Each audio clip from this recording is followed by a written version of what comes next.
Negócios com Impacto. Bem-vindos ao Negócios com Impacto, o podcast da Renascença com a católica Lisbon School of Business and Economics. Eu sou a Filipa Ribeiro e neste episódio vamos conhecer a Tari, uma empresa portuguesa que levou a magia do tremoço aos snacks e que vende também proteína com a presença já em vários hipermercados. E para esta viagem sobre a Tari temos connosco a Catarina Gorgulho, que é fundadora e CEO da empresa. Catarina, bem-vinda. Olá, Filipa, obrigada. Vamos aqui recuar no tempo. Falamos de uma empresa que foi fundada em 2021, mas a ideia terá começado ainda antes. Como é que isto tudo começa e porquê o tremoço? Como é que surgiu? Olha, eu estava em Londres na altura, no fundo eu fiz licenciatura na Católica, depois fiz mestrado em Londres e acabei por ficar fiquei a trabalhar lá.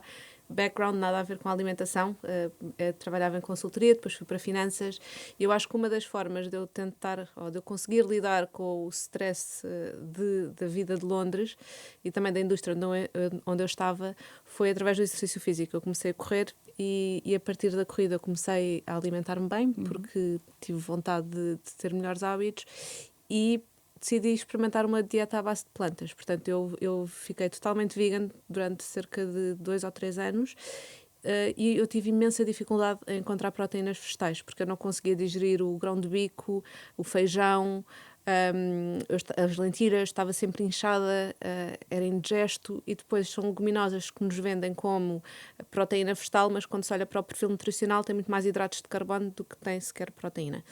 E então eu dei por mim a remover isso tudo da minha dieta e estava sempre a consumir produtos à base de soja, por exemplo, o tempeh, o tofu, até que foram duas vertentes. Foi uma nutricionista que comentou comigo, mas em primeiro lugar eu vi na Amazon uma empresa australiana que estava a vender flocos de termoço, e o marketing à volta do ingrediente era o top-up proteico para as tuas refeições, para porridge, que são as papas de aveia, ou para os teus smoothies. Eu lembro na altura, eu sou daquelas consumidoras, eu interesso pela alimentação, então fui ver o rótulo e era 100% de tremoço, 40 gramas de proteína por 100 gramas, 40 gramas de fibra, 0 gramas de hidratos de carbono. E eu, como assim o tremoço é proteína? Porque eu acho que é muito por associação do momento de consumo, que é esta associação à cerveja. Eu, pelo menos, tinha a percepção que o tremoço não era saudável. Tanto que eu lembro-me de estar em eventos de familiares, às vezes havia tremoço e eu, não, estou de dieta ou que seja. Pronto, e eu fiquei muito curiosa e depois, entretanto, também houve uma nutricionista que comentou comigo o perfil nutricional do tremoço. Eu comecei a consumir e realmente sentia-me bastante bem e depois também fiz muita pesquisa à volta do tremoço sobre não só todo o potencial que tem a nível nutricional, ou seja, o facto de ser uma leguminosa que é maioritariamente proteína, é também uma proteína completa, que é uma das dificuldades que se tem quando se remove toda a proteína animal. Tem que se combinar ingredientes, por exemplo, arroz e feijão, para ter um perfil de aminoácidos completo. Não é igual a comer um peito de frango. E a soja e o tremoço são proteínas completas. Pronto, portanto, nesse sentido é muito interessante, mas depois também havia toda uma parte de sustentabilidade, que é o tremoço é tão poderoso quanto a soja, em termos de fonte de proteína, mas hoje em dia cerca de 80 ou 90% do consumo do tremoço vai para consumo animal, por ser mais barato do que a soja, mas ser uma proteína vegetal tão boa, tão rica. E tem havido muito trabalho da União Europeia para promover o consumo de tremoço, porque nós dependemos muito da soja para intake de proteína vegetal. O problema que acontece existe este incentivo da União Europeia e existe muita pesquisa que é feita a nível de universidades ou a nível da indústria de como é que se pode utilizar o tremoço na alimentação humana, mas estes projetos morrem porque depois não chega ao consumidor final para realmente se criar aqui a procura que faz com que o consumidor diga, ok, eu quero consumir tremoço, até porque olhamos para o tremoço e é consumido em Portugal, consumido em certas partes de Espanha, consumido em Itália, mas é um bocadinho, é uma coisa muito nossa, mas que tem sido esquecida porque realmente ninguém fez aqui um marketing à volta do tremoço. E então a ideia foi um bocadinho por aí, foi um bocadinho um momento de impulso de surgir. Eu acredito que isto é uma pérola por explorar. Aliás, eu na altura até havia 1 ou 2 startups nos Estados Unidos que já estavam a vender o tremoço como a próxima superfood. E eu lembro de pensar na altura, eu acho que o tremoço vai ser a próxima tendência. Se não for eu, vai ser alguém e eu nunca me vou perdoar se não for eu a pegar na ideia. E estávamos em que ano, mais ou menos, quando descobriu? Isto foi 2019. Ok. Portanto, eu tomei a decisão, foi em dias eu decidi, fui ter com o meu marido e disse, eu quero me despedir para vender termoço. E em janeiro de 2020 eu despedi-me. Pronto, foi um bocadinho altura ingrata porque depois caiu o Covid, Sim. mas até foi bom porque deu-nos um ano para realmente, eu sabia que eu queria fazer alguma coisa com o termoço, mas não sabia bem o quê, e então deu-nos tempo para perceber, ok, que produtos é que nós queremos lançar, que categorias é que fazem sentido, fazer realmente a parte de desenvolvimento de produto e depois também toda a parte de construção de marca, que não é fácil, que é como é que eu crio uma coisa que depois faz sentido para o consumidor final. Ainda estava em Londres ou depois regressou a Portugal? Tudo em Londres? Tudo em Londres. Aliás, é muito da ideia da Taro e na altura, e nós agora fizemos aqui um reposicionamento, mas na altura nós até pensámos Portugal era um bocadinho o nosso mercado de apoio, porque toda a produção acabava por ser aqui, mas a ideia era lançar a marca no Reino Unido, mas que era um grande desafio porque ninguém sabia o que era o termoço, então o custo de educar o consumidor era bastante elevado.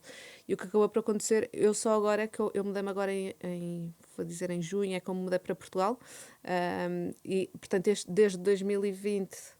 até agora a Tarui foi construída de lá, com as operações todas aqui, e o que estava a acontecer era nós estávamos a crescer organicamente em Portugal sem qualquer tipo de investimento, porque primeiro a Tarui desde que começou que foi bootstrapped, portanto era investimento nosso, e com o dinheiro das vendas que nós íamos tendo, nós íamos reinvestindo, e eu estava a vender em Portugal e reinvestia para tentar entrar no Reino Unido. Okay. E às tantas o que nós decidimos fazer foi, olha, nós estamos a crescer tão bem em Portugal sem qualquer tipo de investimento, vamos mais é focar nos mercados que estão a crescer e focar nos mercados em que o termoço é cultural e que o trabalho é reposicionar como algo moderno e adaptar ao consumidor moderno. Até chegar a essa fase, por ser o mercado que resulta, eu gostava ainda de explorar mais a parte de descobre que o termoço pode ser uma grande solução para a alimentação saudável, lê bastante sobre o assunto, mas como é que chega à produção, o packaging, como é que isso, para até vender o primeiro saquinho, como é que isso se processa? Eu trabalho. já nem sei. Não, primeiro começa com como é que isto se faz. Eu no outro dia estava a ver e encontrei fotografias no iPhone nós começámos a explorar, ou seja, eu comprei ingredientes, flocos de termoço, farinha de termoço. Catarina é que cozinhava em casa, basicamente. Exatamente, íamos para a cozinha e eu tinha uma amiga minha que vivia em Londres que adorava cozinhar e explorar, e ela encontrávamos lá em casa e íamos fazendo coisas. Eu tentei cookies, tentei bolinhas daquelas energéticas, tentámos termossos marinados, que acaba por ser um bocadinho a versão daquilo que nós lançámos, mas era um bocadinho diferente porque nós fazíamos mesmo uma molhenga e deixávamos e depois punhamos num saco. Portanto, foi um bocadinho por aí. E depois foi ir a feiras alimentares. Por exemplo, já não lembro qual é que era, acho que era a Biofac, uma feira qualquer na Alemanha, em que nós fomos, e acabou por ser lá que eu encontrei a minha fornecedora de termoço, encontrei a primeira fábrica que nos ajudou a fazer desenvolvimento de produto, e por coincidência eram todos portugueses, o que foi ótimo e o que acabou por também incentivar ou impulsionar que toda a produção acabasse por ser local. Isso foi em 2020, foi muito Tudo antes? 2020, eu tive imensa sorte. Esta feira na Alemanha foi em março de 2020, foi na semana antes do mundo fechar. Portanto, eu fui, consegui os contactos e depois demos continuidade, tudo através de videochamadas, e eles foram desenvolvendo o produto, iam-me enviando amostras, eu ia experimentando, e como era uma fábrica ainda com alguma infraestrutura e eles tinham um departamento de inovação e desenvolvimento, foram eles que fizeram o sourcing da matéria-prima, eram eles que faziam as análises laboratoriais, que me deram sugestões de packaging, e pronto. E depois, quando é que surge a primeira venda? Olha, o desenvolvimento de produto foi ao longo de 2020. Acho que a primeira venda, vou dizer que foi entre janeiro a fevereiro de 2021, e o primeiro foi com os termossos em saqueta. Só que a Tarui começa aqui do idealismo, que é eu só quero ter termoço português. Nós tivemos muito mais procura do que estávamos à espera e do que tínhamos capacidade, porque na altura era tudo embalado à mão, e portanto tivemos imensos problemas de está-me a vir os termos em inglês, que é supply chain, de cadeia de valor, e de capacidade da fábrica, pronto. E então nós tínhamos momentos de vendas, depois parava, depois vendíamos, depois parava. Isto foi em 2021, pronto, fevereiro de 2021 vou dizer foi a primeira venda, e depois eu acho que foi talvez será que estou a mentir? isto passa tão rápido o tempo. Não sei se foi no verão depois ainda desse ano ou se foi no verão do ano seguinte, nós lançámos os humos, ou lumos, que é o humus à base de tremoço. E qual foi o resultado no mercado? Testaram sempre primeiro em Portugal antes de... Testámos sempre primeiro em Portugal, porque a produção era aqui, eu sou portuguesa, tínhamos muito mais acesso ao consumidor aqui. Uma das fundadoras da marca, que é uma grande amiga minha, a Alice, tinha uma comunidade grande aqui e, portanto... Nas redes sociais. Portanto, nós utilizávamos muito também a comunidade dela para nos darem feedback. E portanto foi sempre, todos os nossos produtos iam sendo desenvolvidos com a comunidade Essas portuguesa. primeiras vendas foram feitas através dessa plataforma na rede social? Exatamente, ou seja, a comunicação foi feita toda através, as vendas depois eram feitas online, mas a comunicação, e eu acho que por isso é que a Tarui obviamente acabou por, isto foi uma ajuda enorme, porque nós nós não tínhamos capacidade de investimento, porque como eu disse era capitais próprios, e aquilo dava-nos muita voz e muito acesso ao consumidor. Depois quando é que chegam então aos grandes hipermercados? Depois de 50 mil e-mails, eu acho que qualquer pessoa que trabalha em FMCG percebe, mas a primeira demorou muito tempo a conseguirmos chegar aos hipermercados, porque nos termossos em saqueta nós realisticamente não tínhamos capacidade produtiva sequer para ir para os hipermercados, e foi muito trabalho que nós fizemos, porque na altura era um produto que tinha 4 meses de validade e eu só ia conseguir ir para retalho com um produto que fosse pelo menos um ano de validade, portanto houve muito desenvolvimento aí.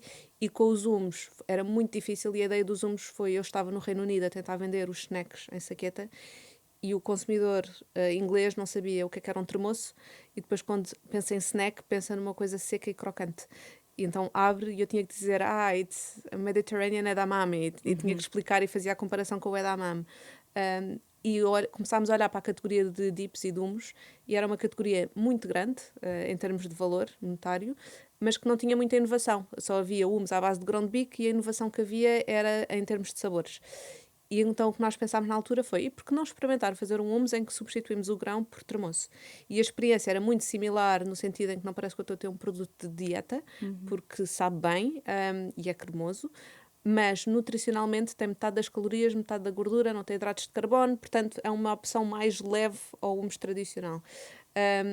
E foi assim que o hummus surgiu, e eu comecei a vender o hummus às grandes insígnias aqui em Portugal, só que a categoria de hummus nasce com a marca própria, ou seja, nasce com a marca Continente ou com a marca Pingo Doce, e nunca houve um grande trabalho de construir a categoria, porque não havia investimento em marketing, e o hummus nunca foi uma coisa muito cultural nossa, muito cultural portuguesa. E então o pitch durante um ano foi: nós vamos criar a categoria para vocês, nós vamos fazer o investimento em marketing e educar o consumidor em como é que se consome hummus, e pronto, ao final de um ano conseguimos, e isso depois abriu-nos portas para as outras insígnias e para entrar depois o resto da gama. Portanto, 2022 terá eu acho que foi 2000, deve ter sido... Por acaso eu acho que o hummus acabou por ser quase só início de 2023. Ok. Portanto, Entram nos grandes hipermercados, mas já estavam a vender no Reino Unido, porque certo. Agora já estão no Reino Unido, depois já vamos falar da ronda de investimento que vos levaram ao Médio Oriente, mas para o Reino Unido, quando é que... No Reino Unido começámos logo, eu acho que vou dizer, começámos logo em 2022 e começámos a entrar nos supermercados mais niches, por exemplo, Whole Foods, Planet Organic, não sei se diz alguma coisa, mas que são, por exemplo, os celeiros ingleses. Sim, supermercados saudáveis. Exatamente. Mas a verdade, pronto, não é grande volume, é uma coisa um bocadinho mais de nicho, e quando nós começámos a crescer foi mesmo quando entramos nas grandes insígnias, e é que se vê o poder de entrar no grande retalho.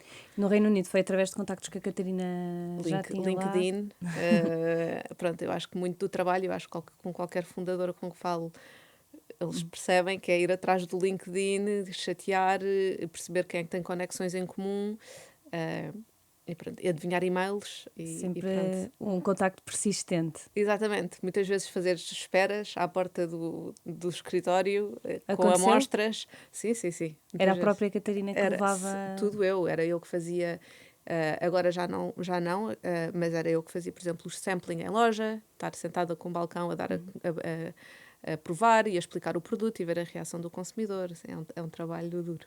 E esta ronda de investimento que levou para o Médio Oriente no início do ano, como é que se consegue esta ronda de investimento? Como é que se chega lá? como é que Sim. surge a ideia de Médio Oriente, que seria uma boa solução? Sim, pronto. No fundo, o que nós começámos a perceber era o que eu estava a dizer, começámos a crescer organicamente em Portugal sem qualquer tipo de investimento e todo o dinheiro que nós fazíamos investíamos no Reino Unido sem ter grande retorno. E depois nós começámos a entrar no Reino Unido nestes, eles chamam flagship stores, que é o Whole Foods, por exemplo, mas pedem um investimento muito grande, por exemplo, um investimento de entrada de 20 mil euros. E eu tenho que vender muito humos para ter 20 mil euros para conseguir investir num Whole Foods. E nós percebemos que o custo de educar o consumidor era muito elevado, porque não sabiam o que era um termoço e não havia ainda um pool do mercado, ou seja, não havia o consumidor que, por exemplo, como acontece agora com o matcha, que toda a gente quer matcha. E, portanto, eu não tenho que gastar muitos dólares a dizer porque é que tu tens que consumir matcha, porque o consumidor já sabe. Isso lá ainda não aconteceu, enquanto que acontece isso nos Estados Unidos, no Reino Unido ainda não lá chegou. Então era eu a tentar criar esse pool de mercado que é caro e que eu não tinha dinheiro. E como nós estávamos a crescer organicamente em Portugal, o que pensámos foi, por que não mudar a estratégia e em vez de estar aqui a tentar puxar o Reino Unido, vamos para mercados como Portugal, em que o consumo de termoço já é cultural e só vamos reposicionar como o ingrediente que é uma superfood. E então nós olhámos para a Espanha, olhámos para a Itália, olhámos para a Alemanha, não porque eles consomem termoço como nós, mas como grande parte da população é vegetariana, eles têm muito o termoço como ingrediente proteico. E depois, aqui muito, pronto, eu acho que existe um grande trabalho quando se começa uma marca que é, tens que te expor e tens que estar lá fora e tens que estar no LinkedIn e mandar mensagem e ir a eventos, por mais desconfortável que seja. E nesse processo houve um investidor no Médio Oriente que eu conheci e que mostrou imenso interesse na Tarwi e nós mantivemos um contacto durante um ano e tal, mas eu na altura até não queria ainda investimento porque ainda queria ter a certeza que havia product market fit. E na altura eu pensei, Médio Oriente também, eu acho que, aliás, o nosso consumo de termoço eu acho que vem de influência árabe, porque eles até chamam de termos e nós chamamos de termoço. E eu sabia que o consumo de termoço lá é algo que é muito cultural. E eu fui falar com ele a dizer, olha, nós estamos a reposicionar, a repensar a nossa estratégia e pensei no Médio Oriente enquanto mercado, mas queria ter um bocadinho o teu input porque eu não conheço o Médio Oriente. E ele disse, olha, envia-me amostras e eu vou falar. Aqui eles tinham acabado de montar um VC que se ia focar em FMC, tipo em CPG companies, que era um bocadinho o que nós estávamos a fazer. Ele disse, envia-me amostras, eu tenho imensos contactos e eu vou explorar o mercado e depois dou-te feedback. Pronto, eu enviei-lhe amostras e ele, passado uns meses, veio ter comigo e diz, olha, acho que há imenso potencial e não só acredito que há muito potencial, como nós queremos investir para que vocês, fazer crescer a máquina portuguesa, mas também para que depois vocês entram no Médio Oriente porque acreditamos que há muito potencial. E está a resultar, isto foi no início do ano? A conversa foi nós já estamos em 2025. Eu fui falar com ele para perceber o potencial do Médio Oriente, era abril de 2024. Ele mostrou interesse, vou dizer, maio, junho de 2024. Eu fui lá em setembro de 2024 para conhecer, porque eu acho que no fundo quando se aceita investidores é um casamento, portanto conhecer a equipa, conhecer o mercado, eu nunca lá tinha estado e é uma realidade completamente diferente, enquanto que eu vivi 15 anos em Londres e conheço o Reino Unido perfeitamente, sou portuguesa, portanto conheço Portugal, Espanha é um bocadinho é muito similar, é parecido. O Médio Oriente é outro completamente mundo, uma cultura muito diferente. E portanto eu fui lá e pronto, gostei imenso deles. Eu acho que houve muito fit de personalidades e de forma de pensar e forma de trabalhar. E eu acho que também o que eu gostei deles é um fundo muito diferente porque eles são ex-founders. Não é um VC tradicional em que investem em 20 empresas e se calhar há uma que corre bem, então focam-se nessa uma que corre bem. Este aqui é poucos investimentos e são founders e portanto há uma approach muito mais humana porque eles sabem o que dói emocionalmente construir uma empresa. Há uma relação de mais proximidade e atenção. E está a correr bem? Está a correr muito bem. Ainda não tenho dados de performance no mercado, porque só agora é que foi entregue o primeiro shipment. Está a correr bastante bem de um ponto de vista de relação com eles e de um ponto de vista de clientes. Ou seja, eu tenho ido lá mês sim, mês não, vou dizer, ou se não quase todos os meses, muito a fazer as vendas e não tem comparação o que é vender a Tarwi em Portugal ou no Reino Unido e que vender a Tarwi lá. A recepção, sim, a recepção é inacreditável, adoram a ideia porque identificam-se muito com o termoço e existe muita abertura para experimentar coisas novas, enquanto que eu aqui em total transparência, sendo que em Portugal existe muito mais resistência para novas ideias. E Espanha e Itália? Espanha vai ser o próximo, ou seja, a estratégia é crescer Portugal e depois vai a Espanha, e em paralelo crescer a Arábia Saudita e depois vai os Emirados. E a razão pela qual Itália, para já não, porque nós somos uma equipa mínima e temos Era o que lhe ia perguntar, a equipa, houve uma necessidade, isto começou com a Catarina na cozinha e de repente, certo. Como é que foi o processo de construção da equipa e neste momento como é que é a gestão? Desde a produção, ou seja, continuam com os parceiros que fazem a produção e depois tem uma estrutura mais de escritório para gerir Exato. as vendas e... Pronto, a ideia no início foi, o meu background é gestão, portanto, gestão em marketing, ok, não me vou enfiar em fábricas, portanto, as nossas fábricas são parceiras, eles têm os departamentos de qualidades deles, nós fazemos o desenvolvimento do produto e dizemos à fábrica, é assim que nós queremos que o produto seja produzido e eles produzem. Temos, por isso, do nosso lado, uma pessoa que trabalha connosco 2 dias por semana, que nos ajuda muito na parte de desenvolvimento de produto e da parte de apoio de qualidade, mas estamos agora a contratar uma pessoa de qualidade full-time para ser os nossos olhos em cada uma das fábricas, mas até abril deste ano era só eu e mais uma pessoa, que era a Bibiana, e no fundo éramos um híbrido entre tudo. Eu fazia mais marketing, finanças e vendas no Reino Unido e ela fazia operações e vendas em Portugal, sendo que operações eu também tinha sempre um pé, porque obviamente fui eu que comecei as relações e a desenvolver os produtos. Agora, foi em abril e foi muito com a Ronda, foi este investimento de equipa, então contratámos uma pessoa de marketing, contratámos uma pessoa de vendas, contratámos uma pessoa de finanças, temos 2 pessoas para conteúdos, portanto design e social media, e contratámos agora uma pessoa de field sales. Field sales que é estar em loja aqui em Portugal e ir às lojas e tentar perceber como é que o produto realmente está exposto, não está exposto, como é que funciona as dinâmicas das lojas. E estamos a contratar uma pessoa de vendas agora no Médio Oriente. A Catarina passou disse a sua formação em gestão, passou na Católica entre 2007 e 2011. Neste processo e nestes anos, o que é que se lembrou do que aprendeu lá na Católica? O que é que se lembrou? Foi assim essencial? Eu, por acaso, foi uma reflexão que eu fiz, porque eu durante muito tempo questionei o facto... Eu durante muito tempo questionei, será que eu tirei o curso certo? E eu acho que o que a Católica te dá não é uma faculdade fácil. E eu acho que dá uma capacidade, como é que eu ia dizer, de dedicação e disciplina, que eu acho que... Ou seja, eu considero-me uma pessoa que é hard worker, por falta de palavra melhor. E eu acho que a Católica te dá isso. E é um curso que é muito well-rounded e, portanto, eu acho que não haveria melhor curso de eu ter tirado. Muitas vezes eu digo, eu tenho um bocadinho medo de saltar e falhar, porque eu sou um bocadinho boa a tudo, mas não sou boa a nada. Eu desenrasco. E eu acho que a Católica deu-me esta versatilidade em todas as áreas de negócio. Eu consigo olhar para uma parte de finanças, não sou a melhor financeira do mundo, mas eu consigo olhar para números e consigo-me orientar. Mas também consigo olhar para operações e consigo perceber. E, portanto, eu acho que essa versatilidade, obviamente, vem do curso que eu tirei. Agora vamos à última questão, porque estamos mesmo a ficar sem tempo. É assim a nossa pergunta da praxe. Costumamos perguntar porque é que o negócio, neste caso, porque é que a TARI é um negócio com impacto.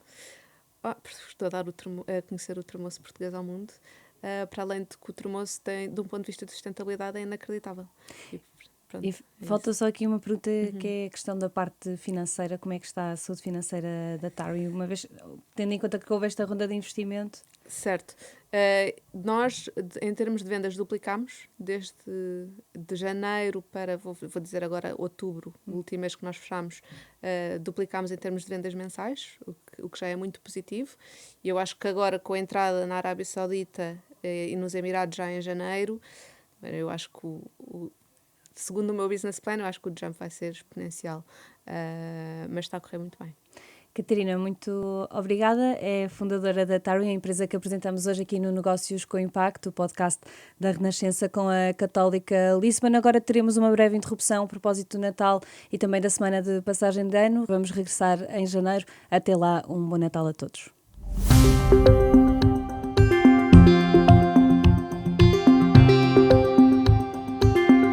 Negócios com Impacto.